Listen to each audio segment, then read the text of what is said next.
Kate Morrison stepped off the transport ship and into a world that made her feel like an ant in a cathedral. The docking bay of Galactic Defense Station Apex stretched out before her like a metal canyon, its walls rising so high that the ceiling disappeared into shadows. Ships from dozens of worlds sat in perfect rows, each one different from the last. Some looked like silver teardrops, others like jagged crystals, and a few seemed to be made of living metal that moved and shifted as she watched. The air tasted strange on her tongue, recycled and processed through systems designed for beings that breathed different gases. Kate adjusted the collar of her uniform and picked up her single duffel bag. Everything she owned fit in that one bag. The Marine Corps had taught her to travel light, but she had never expected to travel this light to another galaxy. A tall figure approached her from across the bay. It walked on two legs like a human, but that was where the similarity ended. Its skin was dark green and covered in scales that caught the light like armor. Yellow eyes with vertical pupils studied her from a head that looked more like a snake than anything human. When it spoke, its voice came out in a hiss that the translation device in her ear turned into words. "Lieutenant Morrison, I presume," the creature said. "I am Commander Oren, Station Security Chief. Admiral Vextar is waiting for you." Kate nodded and followed Commander Oren through corridors that seemed designed for giants. Everything was too big, too tall, too wide. The walls showed moving pictures of space battles and alien worlds. Beings of every shape and size walked past. Them. Some floating, some crawling, some moving in ways that hurt her head to watch. "First time off Earth?" Commander Oren asked without looking back. "First time off my home continent," Kate replied. 3 months ago, I was teaching hand-to-hand combat to Marines in California. Now I'm supposed to train the galaxy's best soldiers." Commander Oren's laugh sounded like steam escaping from a pipe. "The galaxy's best soldiers train here, human. Whether you will train them or simply survive them remains to be seen." They entered a lift that moved sideways as much as up and down. Kate's stomach lurched as artificial gravity shifted around them. Through the transparent walls, she could see the true size of the station. It was a city in space, with millions of beings living and working in its metal corridors. Ships came and went like insects around a hive. "Tell me about Instructor Zephyr," Kate said. Commander Oren's scales rippled in what might have been amusement. "Zephyr is Vrakthi. His people have been warriors since before your species discovered fire. He has trained soldiers for 60 of your years and has never lost a combat match. He breaks bones the way your people break bread, casually and often." "Why does Admiral Vextar want me to work under him?" "Because the Admiral believes that working under Zephyr will either make you stronger or remove you from his station quickly. Either outcome satisfies him." The lift stopped at a level marked with symbols that looked like twisted lightning bolts. They walked through more corridors filled with the sounds of combat training. Kate heard the clash of metal on metal, the thud of bodies hitting mats, and sounds that had no human equivalent. Through open doorways, she saw creatures fighting with weapons she could not name and techniques that defied physics. Admiral Vextar's office sat at the center of the training complex. The Admiral himself was the largest being Kate had ever seen, easily 12 feet tall and covered in thick gray hide that looked like stone. His head was massive and reptilian, with teeth that could bite through steel. When he spoke, the room vibrated. "So this is what Earth sends us," Admiral Vextar said, studying Kate like a scientist examining a bug. "Small, soft, weak, no natural. Weapons, no armor, no obvious advantages. What exactly are you supposed to teach my instructors, human?" Kate stood at attention. "Adaptive combat techniques, sir. Psychological warfare. Methods for defeating superior opponents." "Superior opponents," the Admiral repeated. An interesting phrase from someone who appears inferior in every measurable way. He gestured to a wall display that showed combat statistics from various species. Humans ranked near the bottom in strength, speed, natural weapons, and defensive. Capabilities. My people have been fighting wars for thousands of years, sir. We've learned to win against enemies who were bigger, stronger, and better armed than us. Have you now? Admiral Vextar leaned forward, his massive head blocking out the light. Instructor Zephyr has similar experience. He has been breaking the bones of overconfident species for longer than your entire civilization has existed. Perhaps he can teach you the difference between theory and reality. Commander Oren led Kate through more corridors to the instructor quarters. Her room was designed for humanoid species, but still felt too large. The bed could have slept 4 humans, and the ceiling was high enough for her to jump without hitting her head. "You have 1 hour to settle in," Commander Oren said. "Then you report to Training Bay 7. Zephyr is expecting you." Kate unpacked her few belongings and changed into training clothes. In the mirror, she looked exactly like what she was. Human female, 5 feet 6 inches tall, weighing 140 pounds. No claws, no fangs, no natural armor. Just muscle, bone, and a brain that had been trained to find weaknesses in everything she faced. Training Bay 7 was a vast chamber filled with equipment designed for beings of all sizes and shapes. In the center, a creature that could only be Zephyr was demonstrating combat techniques to a group of alien cadets. He stood nearly 8 feet tall on legs like tree trunks. 4 arms moved with liquid grace, each ending in hands tipped with claws that gleamed like knives. His head was insectoid, with compound eyes that seemed to see in all directions at once. As Kate watched, Zephyr grabbed a cadet that looked like a walking crystal and threw him across the mat with casual ease. The cadet hit the wall with a sound, like breaking glass, but got up apparently unharmed. Other cadets watched with respect and fear as Zephyr explained the technique in a voice like grinding metal. "Speed and strength," Zephyr said to his students. "These are the foundations of combat. Everything else is philosophy for the weak." His compound eyes found Kate standing at the edge of the training area. "Speaking of the weak, we have a new observer today." The cadets turned to look at Kate. She saw beings from a dozen different worlds, all of them larger and more dangerous looking than any human. A few made sounds that her translator could not convert, but she did not need translation to understand mockery. "This is Lieutenant Morrison," Zephyr announced. "She is from a species called human. Earth. Never heard of it? Neither had I until yesterday. Apparently they think they can teach us something about combat." More sounds that needed no translation. Zephyr approached Kate with movements that reminded her of a hunting spider. His 4 arms moved independently, creating patterns that would confuse most opponents. "Tell me, human, what is the most important thing in combat?" Kate met his compound gaze steadily. "Winning?" "Wrong," Zephyr said immediately. "The most important thing is dominance, physical superiority, natural advantage."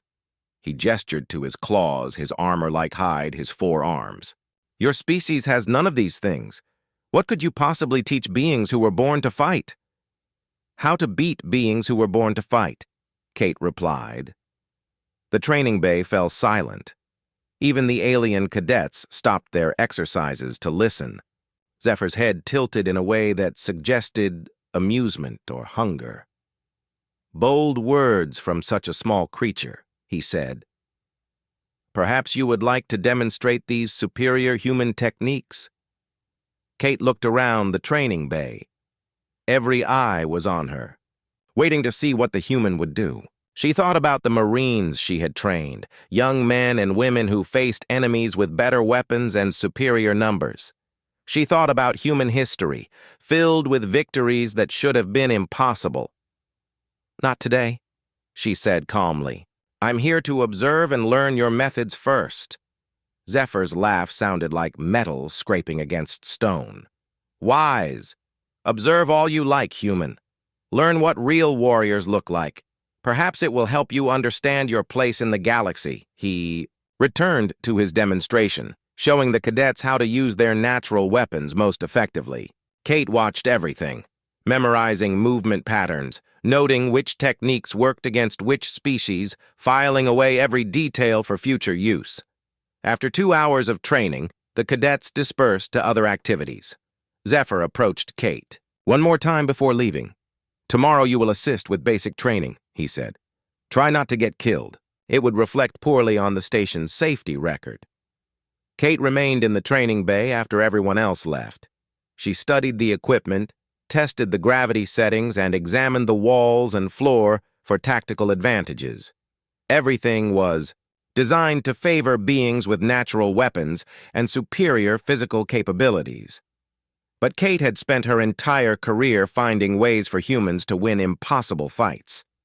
As she walked back to her quarters, she was already planning. Kate's first week on the station passed in a blur of observation and learning.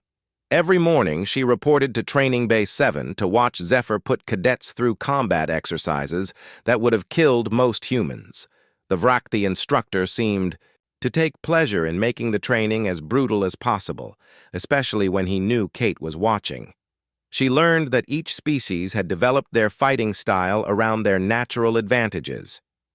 The Saurians, like Commander Orin, used their thick hide and powerful jaws to crush opponents in close combat. The crystalline Prismtai could focus light into cutting beams and were nearly impossible to hurt with conventional weapons. The energy-based Fluxstar could change their density at will, becoming solid to strike and gaseous to avoid attacks. But it was the Vrakthi fighting style that fascinated Kate the most. Zephyr moved like a deadly dance, his forearms creating attack patterns that no two-armed being could match. His natural speed was incredible, and his claws could cut through most armor like paper. When he demonstrated techniques, he moved so fast that Kate's eyes could barely follow. "Each species fights according to their gifts," Zephyr explained to the cadets during one session. "Saurians are tanks, built to absorb damage and deal crushing blows. Prismtai are artillery, striking from distance with precise beams. We Vrakthi are assault troops, fast and deadly in close combat." A young Saurian cadet raised his hand. "What about humans, Instructor?" Zephyr's compound eyes found Kate in the observation area. "Humans are support personnel. They carry supplies, maintain equipment, provide medical aid. They are not warriors." Kate said nothing, but she filed the comment away with all the others. Every day brought new insults, new dismissals of human capability. The other instructors barely acknowledged her existence, and the cadets treated her like furniture. The only exception was the 3 human cadets in the program. Ryan Blake was 19 years old, fresh from Earth's military academy. Lisa Park had been a Navy pilot before volunteering for the exchange program. Danny Cruz was a former Army Ranger who had somehow convinced the brass to let him try alien combat training. All 3 were struggling badly. Kate watched Ryan get thrown across the mat by a Prismtai cadet half his size. The crystalline being's natural density made him nearly impossible to move, while Ryan bounced off him like a rubber ball. Zephyr shook his head in disgust. "Pathetic," the Vrakthi instructor said. "You humans fight like you are afraid of getting hurt. Combat is about dominating your opponent through superior force. If you cannot match their strength, you have already lost." Ryan picked himself up, blood running from his nose. "Sir, what if we used leverage to—" "Leverage is for the weak," Zephyr cut him off. "A true warrior relies on his natural gifts, not tricks and deceptions." Kate watched Lisa Park try to spar with a Fluxstar cadet who kept shifting between solid and gas forms. Every time Lisa landed a hit, her opponent would become insubstantial and strike back while solid. The fight was over in seconds, with Lisa flat on her back and struggling to breathe. "Speed and strength," Zephyr repeated. "Without these, you are merely prey." That evening, Kate found the 3 human cadets in the station's recreation area. They sat together at a corner table, isolated from the alien cadets who treated them like an unwelcome joke. Ryan's face was bruised.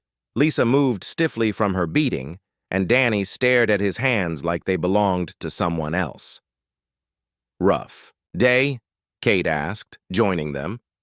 Every day is rough, Ryan replied. We're the weakest beings on this station. The slowest, the softest, the most useless. I used to think I was a pretty good fighter, Danny said. Back on Earth, anyway. Here, I feel like a child playing with adults. Lisa nodded. The worst part is that they're right. We can't match their natural advantages. We're just humans trying to fight gods. Kate studied their faces, seeing the same defeat she had watched creep across countless soldiers who faced impossible odds. Tell me something, she said. If you were back on Earth fighting other humans, what would you do against a bigger, stronger opponent? Use speed and movement, Ryan answered automatically. Target weak points, Lisa added. Create distance. Use the environment. Force them to fight on my terms, Danny concluded. Right, Kate said. So why aren't you doing that here? The three cadets looked at each other. Because Instructor Zephyr says those are weak tactics, Ryan explained. He says real warriors fight with strength and natural advantages. And how is that working out for you? Danny laughed bitterly. We get destroyed every single day. Kate leaned forward. What if I told you that Instructor Zephyr is wrong? What if I told you that everything you learned on Earth about fighting bigger, stronger opponents still applies here? But these aren't just bigger and stronger, Lisa protested. They have abilities we can't match. Natural weapons, armor, special powers. So did most of humanity's enemies throughout history, Kate replied. We fought people with better weapons, better armor, better training. We fought cavalry when we were on foot, cannons when we had muskets, jets when we had propellers. We always found a way to win. She stood up and looked around the recreation area. Alien cadets filled the space, their forms as varied as imagination could create. Some played games that involved floating metal spheres, others engaged in contests of strength that would crush human bones. Tomorrow night, meet me in Training Bay 12 after hours, Kate said quietly. I'm going to show you what human combat doctrine really looks like. The next day, Kate requested permission to address the instructor staff about human training methods. Admiral Vextar granted the request with obvious amusement. The meeting took place in the main conference room, with instructors from 24 species in attendance. Kate stood before beings that could tear her apart without effort. Commander Oren lounged in a chair designed for his reptilian frame. Captain Flux floated nearby as a shimmering energy field. Others represented species she had not even learned to identify yet. I would like to demonstrate human combat techniques. To the staff, Kate said, I believe they could enhance your training programs. The room erupted in sounds that needed no translation. Laughter, scorn, dismissal. Zephyr's voice cut through the noise like a blade. Human combat techniques, he repeated. What exactly would those be? Running away? Hiding? Begging for mercy? Winning? Against superior opponents, Kate replied calmly. Impossible, declared a being that looked like a walking plant. Combat effectiveness is determined by physical capabilities. Humans rank at the bottom of every relevant category. Kate had prepared for this argument. She activated the room's display system and showed statistics from human military history. Battles where smaller forces defeated larger ones, conflicts. Where inferior technology overcame superior firepower. Wars where determination and tactics triumphed over natural advantages. Your histories are interesting, admitted Captain Flux, his energy form pulsing with what might have been curiosity. But those were conflicts between similar species. Here, you face beings with capabilities your people never imagined. The AI principles remain the same, Kate insisted. Adaptation, flexibility, using an opponent's strength against them. These concepts work regardless of the enemy's natural advantages. Zephyr stood up, his forearms moving in patterns that Kate now recognized as aggressive displays. Enough theory. If you truly believe human methods are superior, prove it. How do you suggest I do that? Combat demonstration, you against me. Let us see how your human tactics perform against a real warrior." The room fell silent. Kate felt every eye upon her, waiting to see how the human would respond to a direct challenge. She thought about the 3 human cadets, beaten down and demoralized. She thought about humanity's reputation among the stars, viewed as weak and worthless. "Very well," she said. "A formal demonstration for the staff and cadets. No weapons. No killing. Match ends with submission or incapacitation." Zephyr's compound eyes glittered with anticipation. "Tomorrow evening, main training arena. I will show everyone what happens when weakness meets strength." Admiral Vextar leaned forward, in his massive chair. "Agreed. This should be educational for everyone involved."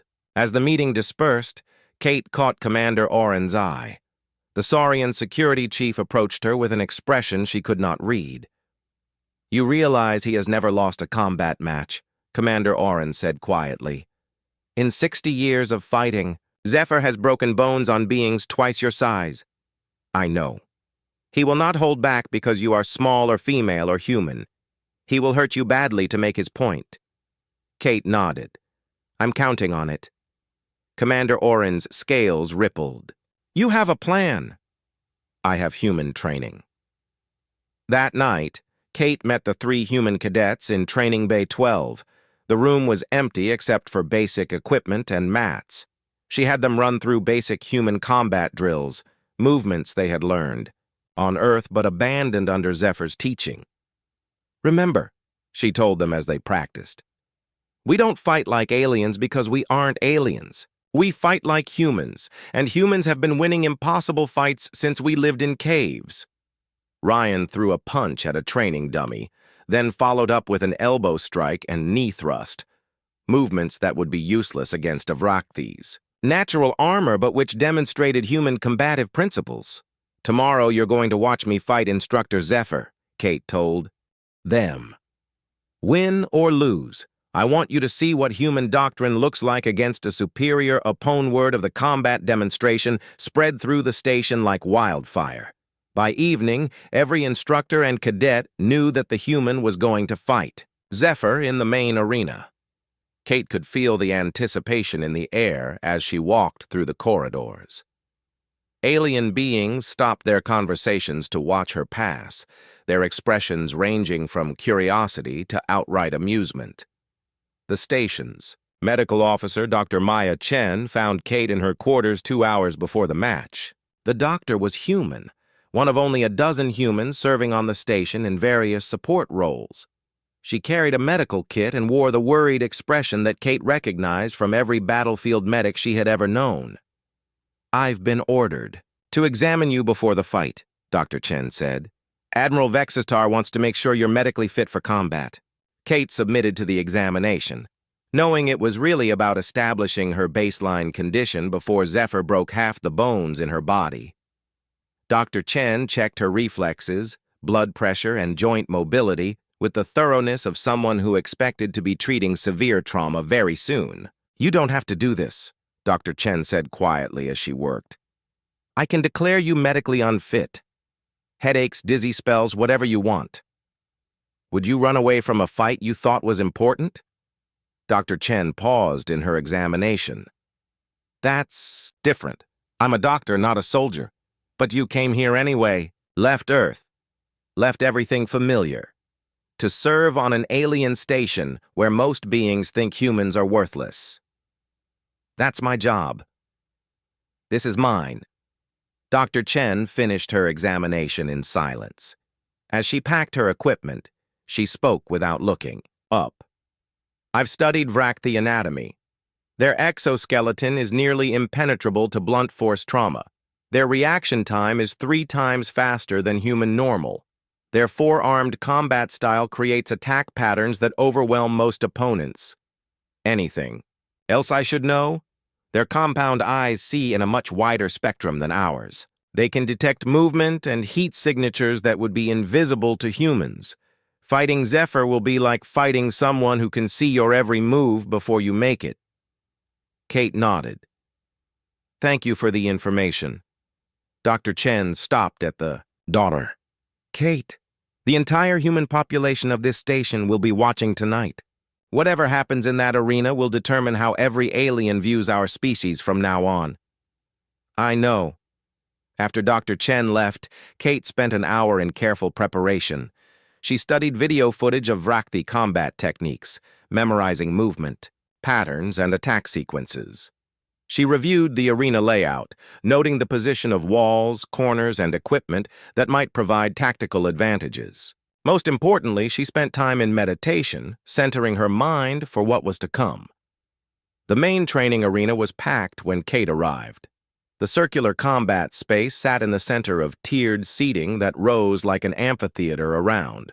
The fighting area. Every seat was filled with alien beings eager to watch the human get destroyed. The noise level was incredible, a mixture of sounds from dozens of different species all talking at once.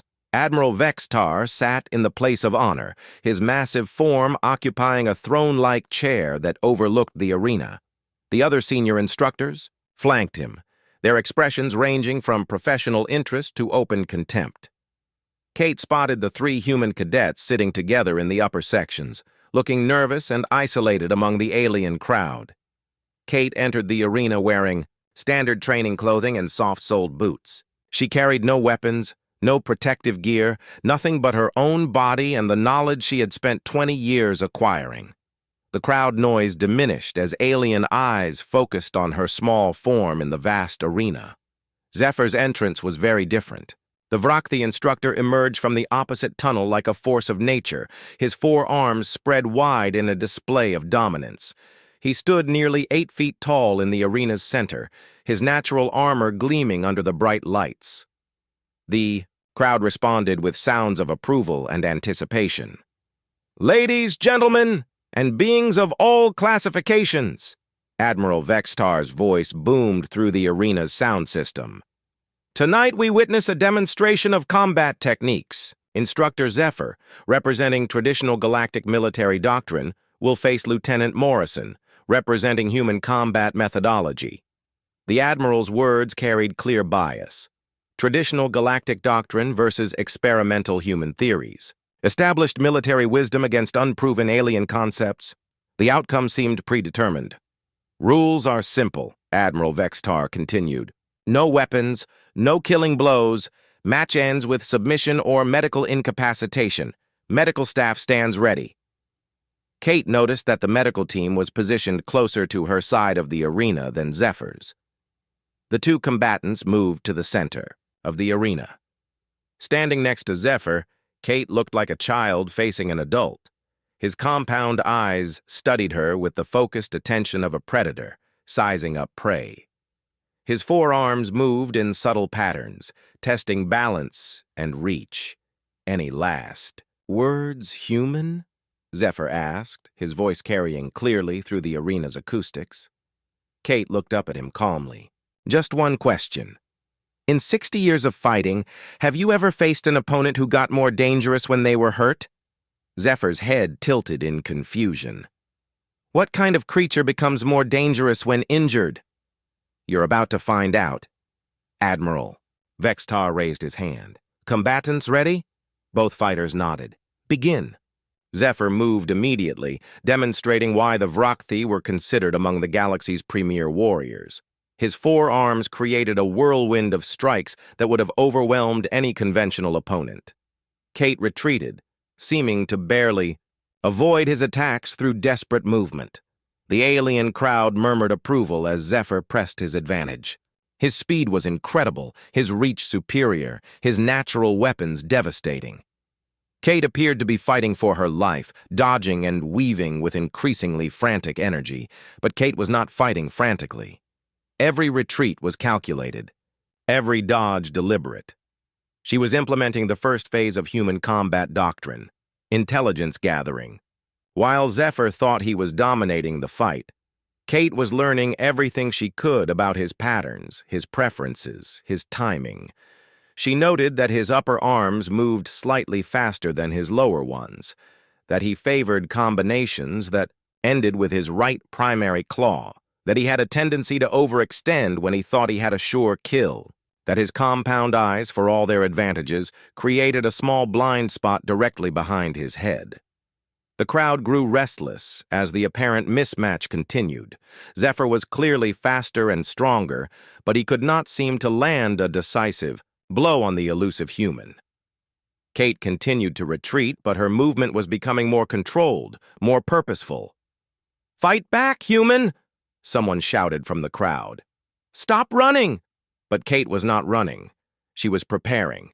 Every step backward was chosen terrain. Every dodge was gathering data. Every near miss was building towards something the alien audience could not yet understand. Zephyr grew frustrated with his inability to end the fight quickly. His attacks became more aggressive, more savage.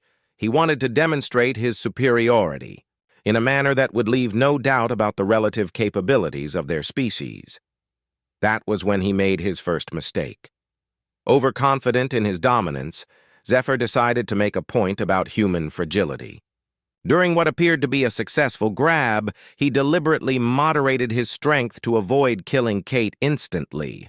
Instead, he delivered a calculated strike to her nose, breaking it with surgical precision. The crack of breaking cartilage echoed through the arena. Blood immediately began streaming down Kate's face, and the crowd expected her to submit or collapse from pain and shock. Instead, Kate smiled. It was not a pleasant smile. Blood from her broken nose stained her teeth red, and her eyes held a light that made several alien observers step back involuntarily. She wiped blood from her mouth with the back of her hand and spoke clearly enough for everyone to hear. "My turn." The arena fell completely silent. In that moment, every being present realized they had misunderstood something fundamental about human psychology. Pain was not a weakness to be exploited. It was fuel for something far more dangerous. Kate's entire demeanor changed. Where before she had seemed defensive and desperate, now she moved with the calculated precision of a surgeon. The broken nose was not an injury to overcome. It was a reminder of exactly why she was here and what she intended to prove. Zephyr, for the first time in 60 years of combat, felt uncertainty. The small human standing before him no longer looked like prey. Blood streaming down her face, she looked like something that had crawled out of humanity's most violent nightmares. "What are you?" Zephyr whispered. "I'm a United States Marine," Kate replied. "And you just made this personal." The second phase of the fight was about to begin, and Kate had spent the first phase learning everything she needed to know about her opponent. Now it was time to show the galaxy what human combat doctrine really looked like when properly applied. Zephyr attacked again, but this time, Kate was ready. She had studied his patterns, memorized his timing, identified his weaknesses. The human, who had seemed helpless moments before, now moved with deadly purpose. The crowd watched in stunned silence as the fight's entire dynamic shifted. Zephyr was still faster and stronger, but somehow, the arena had become a classroom, and Kate was teaching a lesson that the galaxy would never forget. Every movement now carried purpose beyond simple survival. She was demonstrating human military doctrine in its purest form. Turn every disadvantage into an advantage. Use every enemy's strength against them. Never give up regardless of the odds. Zephyr's 4 arms, which had seemed like an insurmountable advantage, were becoming a liability.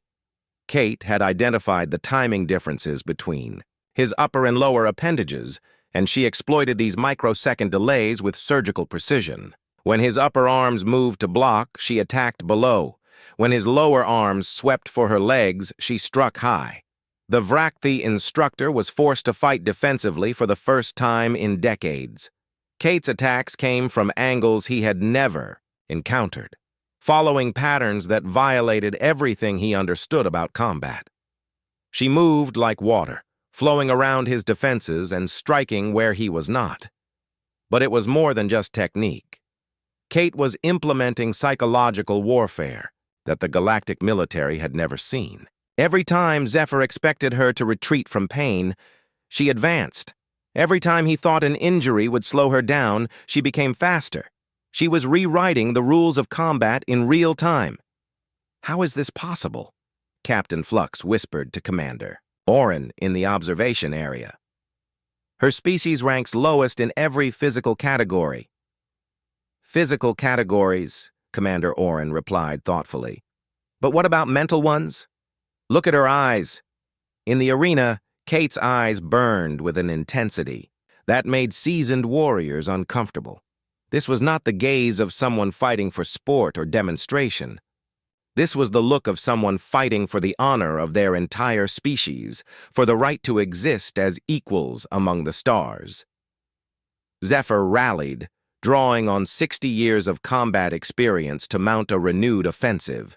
His attacks became more precise, more deadly. He used his natural speed to create combinations that should have been impossible to counter, but Kate countered them anyway. She had spent the first phase of the fight downloading his entire combat repertoire into her memory.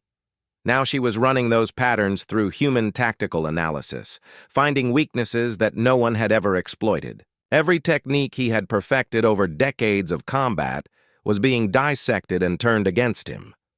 The crowd watched in growing amazement as the human began to dictate the terms of engagement. She forced Zephyr to fight in close quarters where his reach advantage was minimized. She used the arena's walls and corners to limit his mobility. She turned his natural aggression into predictable patterns that she could anticipate and counter. But most importantly, she was proving that humans did not break the way other species expected them to. Blood continued to flow from her broken nose, staining her training clothes and making her look like something from a battlefield nightmare. Yet she showed no signs of weakness or fatigue. If anything, she was getting stronger. Dr. Chen observed from the medical station, documenting everything for her research into human combat physiology. Kate's vital signs showed elevated heart rate and blood pressure consistent with combat stress, but also increased oxygen efficiency and enhanced neural activity. The human body was literally optimizing itself for conflict. "She's in a combat trance," Dr. Chen explained to a curious alien medic. "Human warriors can enter altered states of consciousness during intense combat. Pain becomes irrelevant. Fear disappears. And tactical thinking becomes incredibly sharp." In the arena, Kate proved the doctor's words. She moved with machine-like precision, her broken nose forgotten, her entire being focused on the systematic dismantling of her opponent's advantages. Zephyr's compound eyes registered shock as his most reliable techniques failed against her adapted responses. The turning point came when Zephyr attempted his signature move, a four-armed combination that had never been successfully countered. Kate not only countered it, she used his own momentum to throw him off balance. For the first time in the fight, the massive Vrakthi warrior staggered. A gasp echoed through the arena. Beings who had never seen Zephyr show weakness leaned forward. In their seats, the three human cadets gripped their chairs, hardly daring to believe what they were witnessing. Kate pressed her advantage with merciless efficiency. She had identified the weak points in Vrakthi anatomy that their natural armor did not protect. Nerve clusters at joint intersections, pressure points where their exoskeleton met softer tissue, vulnerabilities that 60 years of dominance had never forced Zephyr to defend. Her attacks targeted these weaknesses with surgical precision, not random violence, but calculated strikes designed to cause maximum disruption with minimum energy expenditure. She was demonstrating another human military principle: economy of force. Use exactly enough power to achieve the objective, no more, no less. Zephyr roared in frustration and pain, a sound that had terrorized opponents for decades. But Kate was not terrorized. She had heard worse sounds on human battlefields, had faced enemies who were just as dangerous in their own ways. The roar was just noise, and noise could not hurt her.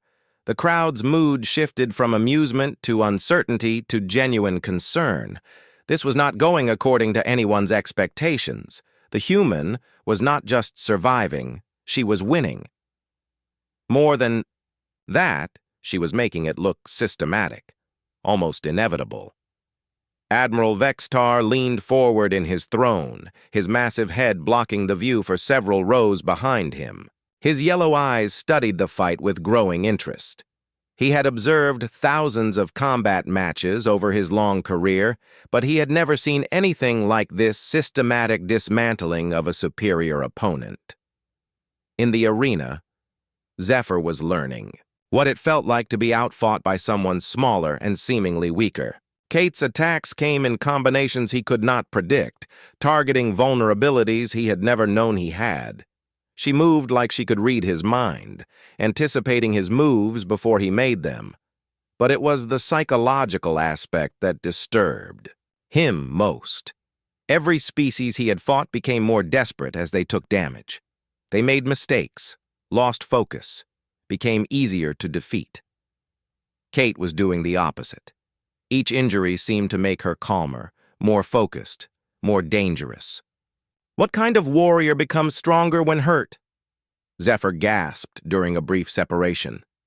The humankind, Kate replied, wiping blood from her mouth. We've been doing this since we lived in caves. Getting hurt just means the fight is getting interesting. She attacked again, and Zephyr found himself giving ground for the first time in decades. Kate was implementing advanced human tactical concepts that had no equivalent in galactic military doctrine. She was fighting 3 moves ahead, setting up combinations that would not pay off for several exchanges. The arena fell silent except for the sounds of combat. Even the most bloodthirsty spectators were stunned by what they were witnessing. This was not just an upset. It was a fundamental challenge to everything they thought they knew about military hierarchy and species capability. Zephyr attempted to regain the initiative with a desperate all-out assault, bringing all 4 arms to bear, in a final attempt to overwhelm his opponent. It was his last mistake. Kate had been waiting for exactly this moment. The frantic, uncontrolled attack was everything she needed to implement the technique she had been setting up for the entire fight. As Zephyr committed to his assault, Kate moved with the precision of a surgeon and the patience of a hunter. She slipped inside his guard, past his natural weapons, into the close-quarters range where human combat training excelled. Zephyr's 4 arms, so effective at distance, became obstacles to his own defense. Kate was too close for him to use his claws, too quick for him to grab, too low for him to strike effectively. But most importantly, she was exactly where she needed to be to implement a technique that would use all of Zephyr's advantages against him. His strength, his speed, his mass, his momentum. Kate was about to turn them all into weapons pointed at their owner. The crowd held its breath as the human warrior prepared to demonstrate why her species had earned their place among the stars through conquest rather than gift. The broken nose continued to bleed, marking her face with war paint that would have made her marine ancestors proud. In that moment, every being in the arena understood that they were witnessing history. Whatever happened next would change how the galaxy viewed humanity forever. Kate Morrison was not just fighting for herself or even for the 3 human cadets watching from the stands. She was fighting for the right of her entire species to be taken seriously as warriors. And she was winning. The moment that would define humanity's place in galactic military history lasted only seconds, but those seconds contained everything that made humans dangerous. Kate moved with the precision of a master craftsman, implementing a technique that used physics, anatomy, and psychology in perfect combination. She caught Zephyr's right primary arm at the exact moment when his momentum was fully committed to the attack. Using his own strength and speed against him, she applied leverage at the joint where his natural armor was thinnest. The Vrakthi warrior's massive frame worked against him as Kate redirected all of his force into a direction his arm was never meant to bend. The sound of breaking bone echoed through the arena like a gunshot. Zephyr's roar of pain was unlike anything the crowd had ever heard. For 60 years, he had been the one breaking bones, the one causing agony, the one demonstrating superiority through physical dominance. Now he was on the receiving end, and his entire worldview shattered along with his arm. Kate maintained the submission hold with clinical precision, applying just enough pressure to keep the joint locked without causing further damage. Her voice carried clearly through the stunned silence of the arena. "This is human military doctrine," she announced to the thousands of watching aliens. "We don't fight fair. We don't rely on natural advantages. We study our enemies, identify their weaknesses, and exploit them with everything we have." Blood from her broken nose had painted her face in war stripes, but her voice remained calm and professional. She was not gloating or celebrating. She was teaching, using this moment to educate the galaxy about what humanity really was. "We've been fighting superior opponents for our entire history," Kate continued, still maintaining the hold that kept Zephyr immobilized. "Bigger animals, better armed enemies, more advanced civilizations. We learned to win not because we were stronger, but because we were smarter, more adaptable, and too stubborn to quit." Admiral Vexitar rose from his throne, his massive form casting shadows across the arena. The crowd remained silent, waiting for his judgment. In galactic military tradition, the losing combatant was expected to acknowledge defeat and honor the victor's superiority.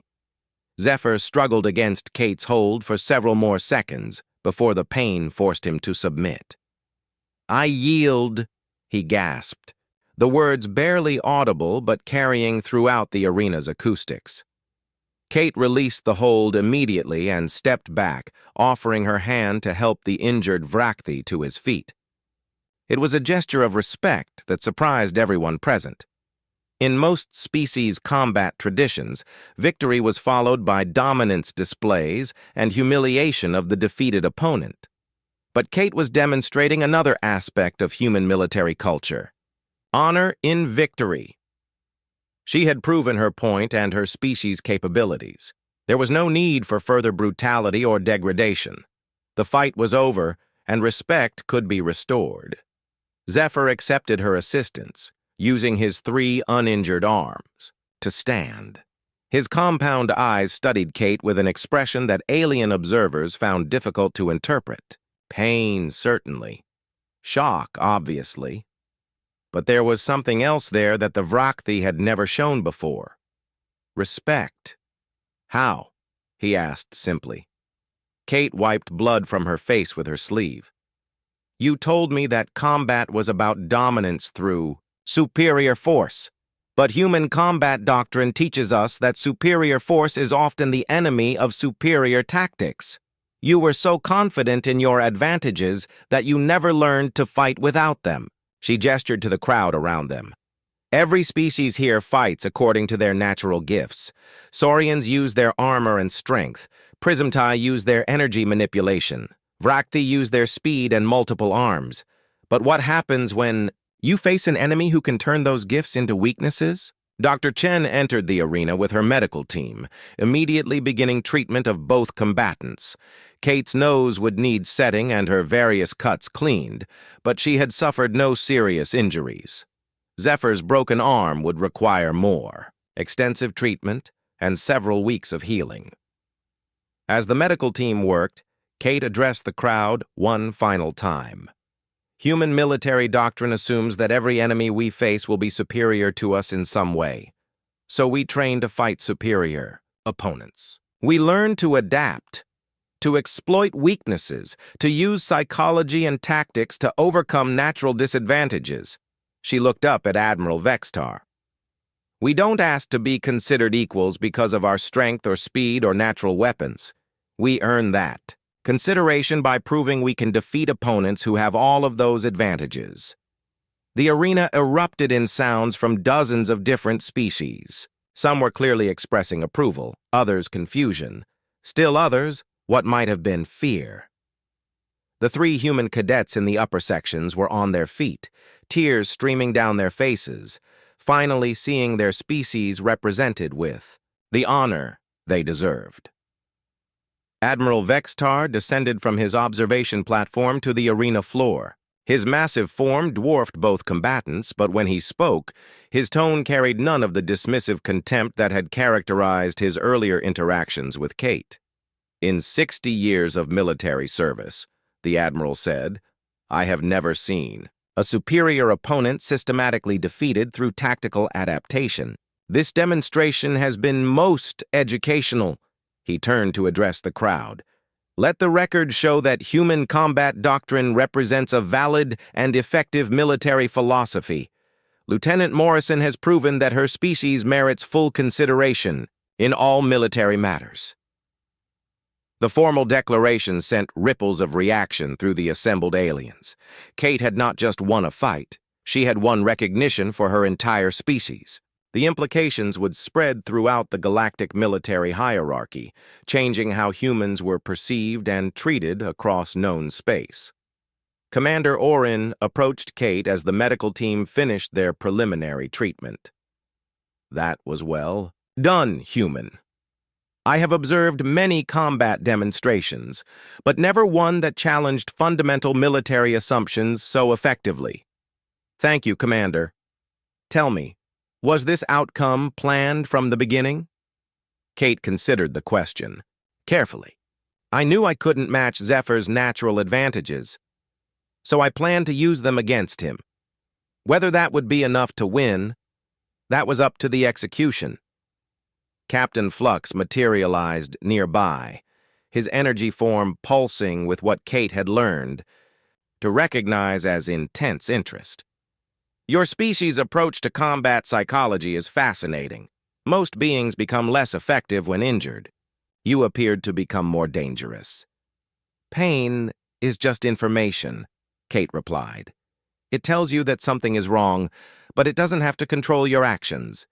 Human warriors are trained to function through pain, use it as motivation, even weaponize it against opponents who expect injury to weaken us." As the crowd began to disperse, Kate noticed that the alien cadets were looking at her with new expressions. Where before she had seen dismissal and contempt, now she saw curiosity and something that might have been respect. The 3 human cadets pushed through the departing aliens to reach her. "That was incredible," Ryan Blake said, his voice filled with awe. "You made it look like you knew exactly what he was going to do before he did it." "I did," Kate replied. "That's what the first part of the fight was for. I let him demonstrate all of his techniques while I learned his patterns. By the time I started fighting back, I had downloaded his entire combat repertoire." Lisa Parks stared at Kate's blood-streaked face. "And the broken nose didn't slow you down at all?" "It hurt," Kate admitted. "But pain is temporary. Losing would have been permanent." Danny Cruz shook his head in amazement. "All this time, Instructor Zephyr was telling us to abandon human tactics because they were weak. But you just proved they work against even the strongest opponents." Kate looked at the 3 young humans, seeing her own determination reflected in their eyes. "Tomorrow, we start training properly. You're going to learn what human combat doctrine really looks like when it's applied correctly." As they walked toward the arena exits, Kate reflected on what had been accomplished. She had proven that humans belonged among the galaxy's warriors, but more than that, she had demonstrated that diversity of thought and approach made military forces stronger, not weaker. The broken nose would heal, the blood would wash away, but the lesson taught in this arena would spread throughout the galactic military, changing how warfare was conceived and conducted. Sometimes the greatest victories were not won through strength, but through the courage to challenge assumptions and prove that there was more than one way to be strong. Zephyr, his arm immobilized in a medical support device, approached Kate as she prepared to leave. "I owe you an apology," he said quietly, "and a debt of gratitude." "For what?" "For showing me that there is still much to learn. Even after 60 years of thinking I knew everything about combat." His compound eyes met hers with genuine respect. "Would you be willing to teach me these human techniques?" Kate smiled, the expression made fierce by the blood still staining her teeth. "I'd be honored to, Instructor Zephyr." The galaxy's perception of humanity had changed forever in the space of one combat demonstration. But perhaps more importantly, the galaxy's understanding of what made a warrior truly dangerous had evolved as well. Sometimes the most important battles were not fought with the strongest weapons, but with the strongest will to adapt, learn, and never surrender.